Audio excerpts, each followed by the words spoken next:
आज हम लोग क्रिस्टल क्षेत्र विपाटन ऊर्जा को प्रभावित करने वाले कारक के बारे में अध्ययन करेंगे। अब तक हमने अष्टफलकीय क्षेत्र में क्रिस्टल क्षेत्र विपाटन को अध्ययन किए थे। तो आज हम लोग उसकी कारक को अध्ययन करेंगे। उसकी क्रिस्टल फील्ड स्प्लिटिंग एनर्जी को कौन कारक प्रभावित करते हैं। देखिए, क्रिस्टल क्षेत्र विपाटन ऊर्जा को प्रभावित करने वाले कारक निम्न है। जैसे पहला, लिगेंड की प्रकृति।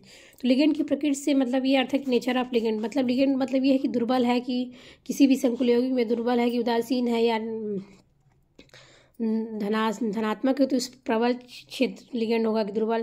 तो जैसे जब लिगेंड स्ट्रॉन्ग लिगेंड होगा तो उसमें प्रबल क्षेत्र। तो इस प्रकार से देखिए, वे लिगेंड जो अपनी उपस्थिति से संकुल यौगिक के CF के मान को बढ़ा देते हैं, मतलब क्रिस्टल फील्ड स्प्लिटिंग एनर्जी के मान को बढ़ा देंगे, तो उन्हें हम प्रबल क्षेत्र लिगेंड कहेंगे। तथा वे लिगेंड जो अपनी उपस्थित संकुल यौगिक से CF के मान को घटा देते हैं, उन्हें हम दुर्बल क्षेत्र लिगेंड कहेंगे। दुर्बल क्षेत्र लिगेंड की प्रबलता का देखिए बढ़ता हुआ क्रम है।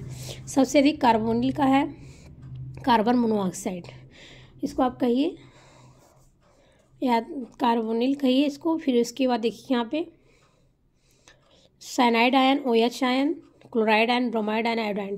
प्रबल क्षेत्र लिगेंड की प्रबलता का बढ़ता हुआ क्रम युग्म इलेक्ट्रॉन दाता के आधार, किसके आधार पे? युग्म इलेक्ट्रॉन दाता के आधार पे। सबसे अधिक फ्लोरीन का होगा, फिर ऑक्सीजन का, फिर नाइट्रोजन का, फिर कार्बन का, मतलब सबसे कम कार्बन का होगा। फिर यहाँ देखते हैं केंद्रीय धातु परमाणु की संयोजकता और ऑक्सीकरण संख्या, मतलब केंद्रीय धातु परमाणु की संयोजकता और ऑक्सीकरण संख्या पर भी CF का मान डिपेंड करता है। तो देखते हैं, वे संकुल यौगिक जिनके केंद्रीय धातु परमाणु की ऑक्सीकरण संख्या या संयोजकता का मान अधिक होता है, उसके CF का मान भी अधिक होगा। मतलब जिसकी ऑक्सीकरण संख्या ज़्यादा होगी या संयोजकता, उसके CF का मान भी ज़्यादा होगा। जैसे एग्जाम्पल के थ्रू पे देखिए, Fe2 का होल 6 पे पॉजिटिव 3 चार्ज में आयरन की ऑक्सीकरण संख्या +2 है, तथा Fe2 का होल 6 पे +2 पॉजिटिव 2 चार्ज है, तो आयरन की ऑक्सीकरण संख्या +2। अब इसमें देखिए प्लस ऑक्सीकरण संख्या में इसमें ज़्यादा और इसमें कम है 1 यूनिट। तो इस प्रकार से जिससे Fe2 होल 6 बार बड़े कोष्ठक के बाहर +3 चार्ज के डेल्टा O का मान, मतलब क्रिस्टल फील्ड स्प्लिटिंग एनर्जी का मान भी यहाँ O मतलब ऑक्टाहेड्रल, ये ऑक्टाहेड्रल को रिप्रेजेंट करते हैं, ठीक, क्योंकि इसमें यहाँ 6 लिगेंड लगे। ध्यान दीजिएगा, का मान Fe2 का होल 6 बाहर +2 चार्ज के डेल्टा O के मान से अधिक है, क्योंकि इसमें यहाँ पे इसकी ऑक्सीकरण संख्या +3 है और इसमें इसकी ऑक्सीकरण संख्या +2 है आयरन की। अब यहाँ देखते हैं केंद्रीय धातु परमाणु की प्रकृति, मतलब केंद्रीय धातु परमाणु जो है उसकी प्रकृति कैसी है, मतलब किस श्रेणी में है। क्योंकि हम ये जानते हैं कि जो मतलब डी ब्लॉक के जो तत्व उनको 4 श्रेणियों में बांटा गया, 3D, 4D, 5D, 6D। तो यहाँ देखिए, केंद्रीय धातु परमाणु या आयन डी ब्लॉक के तत्व होते हैं। डी ब्लॉक के तत्वों को 4 श्रेणियों में बांटा गया, जैसा कि 3D, 4D, 5D, 6D हमने बताया। तो संकुल आयन या यौगिक का CF का मान केंद्रीय धातु परमाणु की श्रेणी मतलब प्रकृति पर निर्भर करता है। तो संकुल यौगिक या आयन के CF का मान बढ़ता हुआ क्रम, तो सबसे अधिक किसका होगा? 6D का होगा अगर कोई मॉलिक्यूल उसका इलेक्ट्रॉनिक विन्यास है, और फिर 5D, फिर 4D, फिर 3D। अब यहाँ देखते हैं हम संकुल आयन की ज्यामिति पर कि संकुल आयन की ज्यामिति क्या है, ऑक्टाहेड्रल है या टेट्राहेड्रल है। तो देखिए, CF का मान संकुल आयन आवलिक यौगिक की ज्यामिति पर ही निर्भर करता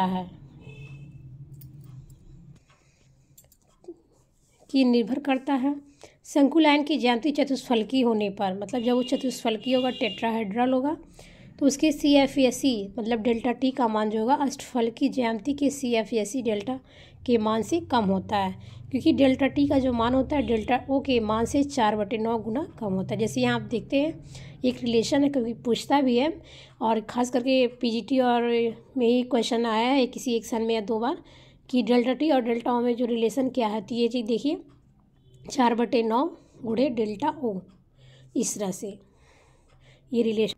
अब देखिए, अब तक हम लोग factors affecting crystal field splitting energy देखे थे। अब यहाँ क्रिस्टल क्षेत्र सिद्धांत के हम अनुप्रयोग देखेंगे कि इनका उपयोग क्या है। तो देखिए, सबसे पहला इसका उपयोग क्या है, संकुल आयनों के केंद्रीय धातु परमाणु का इलेक्ट्रॉनिक विन्यास ज्ञात करने में इसका उपयोग हमने किया। तो केंद्रीय धातु परमाणु के इलेक्ट्रॉनिक विन्यास को स्पष्ट करने के लिए युग्मन ऊर्जा का ज्ञान होना आवश्यक है। मतलब जब वो मतलब युग्मन मतलब उनका पेयर अप होता है, तो उनकी ऊर्जा जो क्या होती है, क्या ना, तो युग्मन ऊर्जा को हम निम्न प्रकार परिभाषित करते हैं। तो जैसे D कक्षकों में हुंड के नियम के विपरीत इलेक्ट्रॉनों के भरने में मतलब वुंड के जब नियम के विपरीत इलेक्ट्रॉन डी में भरते हैं तो इलेक्ट्रॉन के बीच उत्पन्न प्रतिकर्षण बल के विरुद्ध आवश्यक बल ही युग्मन बल कहलाता है। डी कक्षकों को 2 समुच्चयों टी2जी और ईजी समूहों में बांटा गया है, जिनकी ऊर्जाएं भिन्न भिन्न होती हैं, हम सभी जानते हैं। तो जब दुर्बल क्षेत्र रहेगा तो चौथे इलेक्ट्रॉन से ईजी कक्षक का भरना प्रारंभ होता है, तथा प्रबल क्षेत्र में 7वें इलेक्ट्रॉन से भरने से ईजी कक्षकों का भरना प्रारंभ होता है। तो हम यहाँ D3 से D7 का प्रबल और दुर्बल क्षेत्र इलेक्ट्रॉन का वितरण निम्न सारणी में हम प्रदर्शित किए। देखिए इसे यहाँ दुर्बल क्षेत्र हमने दिखाया है T2G और EG, और यहाँ हमने प्रबल क्षेत्र। तो प्रबल क्षेत्र में जब दुर्बल क्षेत्र रहेगा तो वुंड के नियम के अनुसार तीनों इलेक्ट्रॉन T2G में जाएंगे पहले, लेकिन प्रबल क्षेत्र रहेगा तो ये क्या होगा, वुंड के नियम के विपरीत भरेगा, तो ये पेयर अप हो गए होंगे, मतलब युग्मन ऊर्जा की तरफ भरेंगे।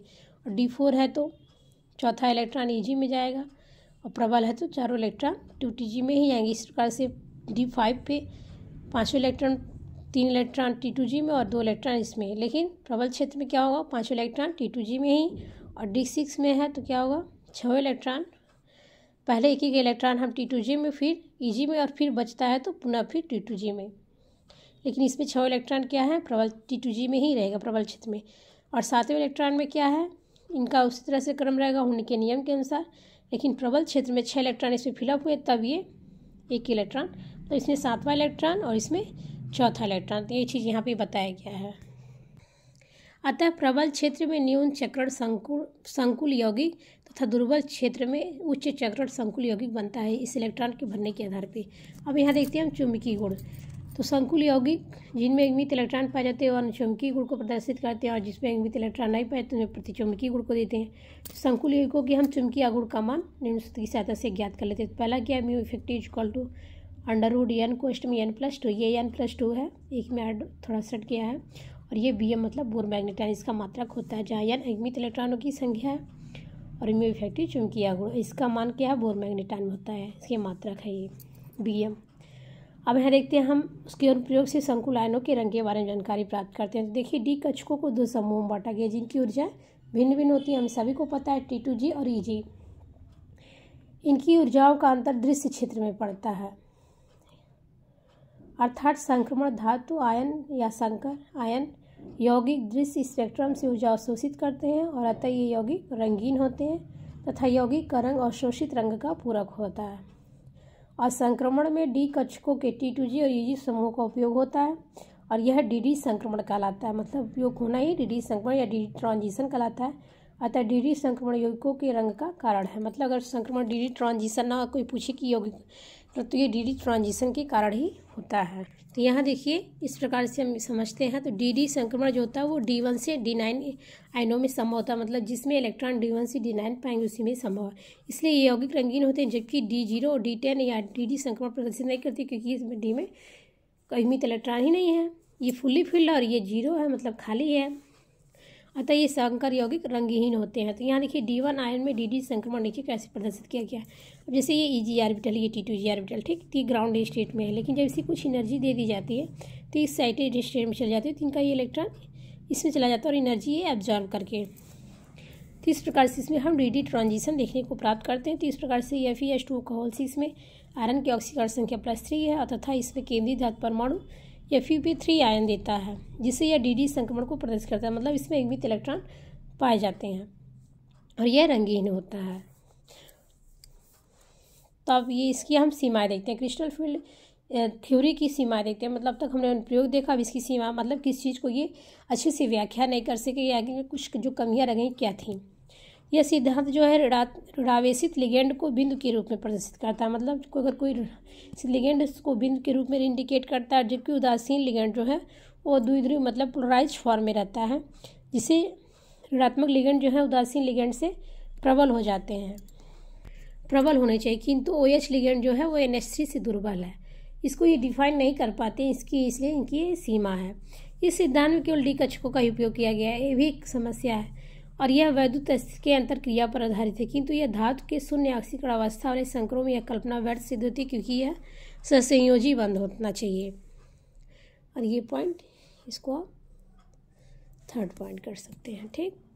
अब यहाँ देखते हैं हम उपसहसंयोजी यौगिकों के अनुप्रयोग, मतलब जो चैप्टर का नाम हमने कॉम्प्लेक्स कंपाउंड या कोऑर्डिनेशन कंपाउंड डलवाया था, उसका उपयोग हम मतलब इसका कहाँ करते हैं, क्यों इस चैप्टर का हमने अध्ययन किया। तो देखिए इसका उपयोग निम्नलिखित है। अनुप्रयोग कहिए।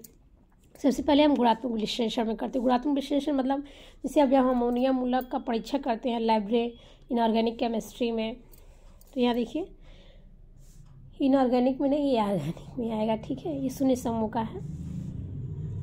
तो देखिए क्षारीय मूलकों के शून्य समूह, ठीक है, में अमोनिया मूलक उपस्थित है। इसका परीक्षण करने के लिए नेशनल अभिकर्मक K2HgI4 का हम उपयोग करते हैं और यह अभिकर्मक अमोनियम लवण से क्रिया करके भूरे रंग का क्या बना देता है, NH4 का होल ट्वाइस HgI4 बना देता है।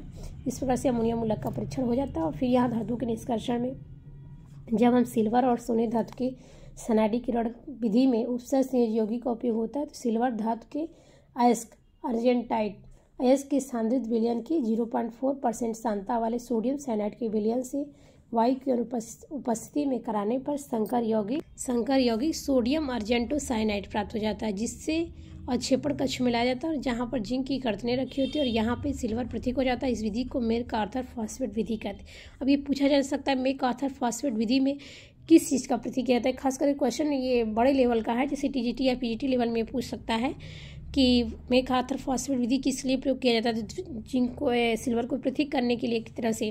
और इस विधि में होने वाली रासायनिक अभिक्रियाओं की समीकरण पूछ भी सकता है कि समीकरण क्या आती है। समीकरण देखिए है Ag2S+4 सोडियम साइनाइड और फिर एरो दोनों तरफ तीर लगा के हाफ उसका 2Na AgCN का होल ट्वाइस का बड़े क्वेश्चन बंद Na2S और Na2S+2O2 ऑक्सीजन से फिर कराएंगे सोडियम सल्फेट और पुनः 2Na AgCN का होल ट्वाइस जिंक से कराएंगे तो हमें सिल्वर प्रिसिपिटेट प्राप्त हो जाएगा। तीर का मतलब precipitate.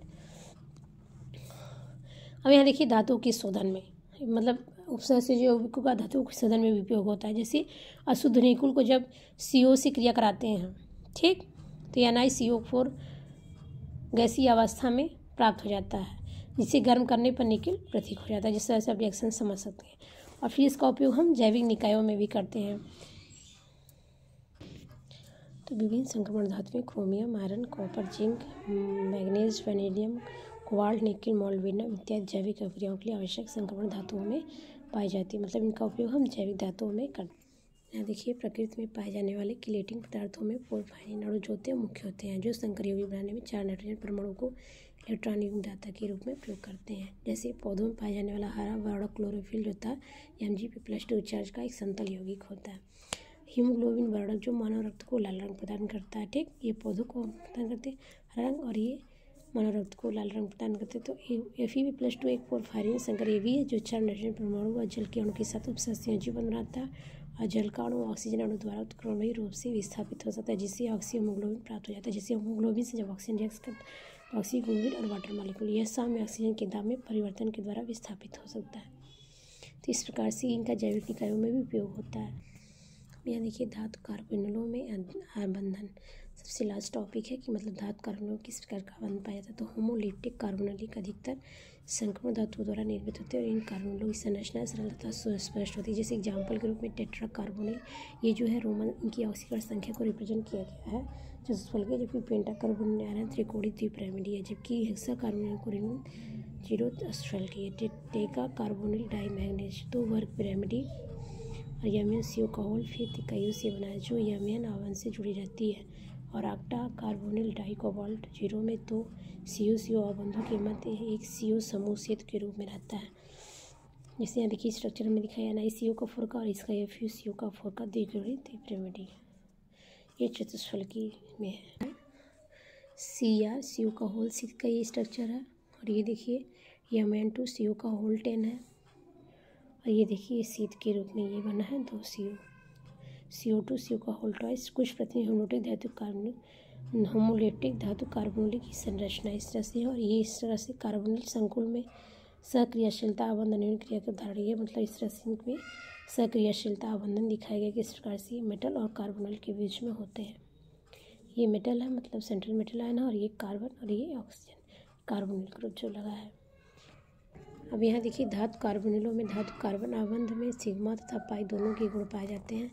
Metal carbonyl sigma 1 carbonyl समूह के कार्बन पर उपस्थित इलेक्ट्रॉन युगल को धातु के रिक्त कक्षक में दान करने से बनता है। मेटल कार्बन पाई अवंत धातु के पूरी त्रिकक्षकों में से एक इलेक्ट्रॉन युगल को कार्बन मोनोऑक्साइड से रिक्त प्रति आबंधन पाई स्टार कक्षक में दान करने से बनता है। धातु से लिगेंड का आबंधन इस क्रियाशीलता का प्रभाव उत्पन्न करता है जो CO और धातु के मध्य आबंध को मजबूत बनाता है। जैसा कि चित्र बी में यहाँ देख सकते हैं, ये चीज़ है जो अभी को हमने परिभाषित किया है।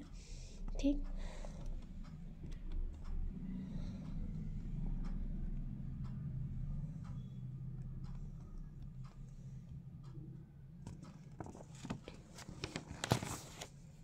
इस प्रकार से आज ये चैप्टर यहाँ पे फिनिश होता है। और आप लोग IUPAC नाम उपसेस यौगिक का लिखिएगा। जो आपको नहीं आता कमेंट करिएगा। हमारे चैनल को ज़्यादा लाइक करिए, शेयर करिए, सब्सक्राइब करिए। धन्यवाद।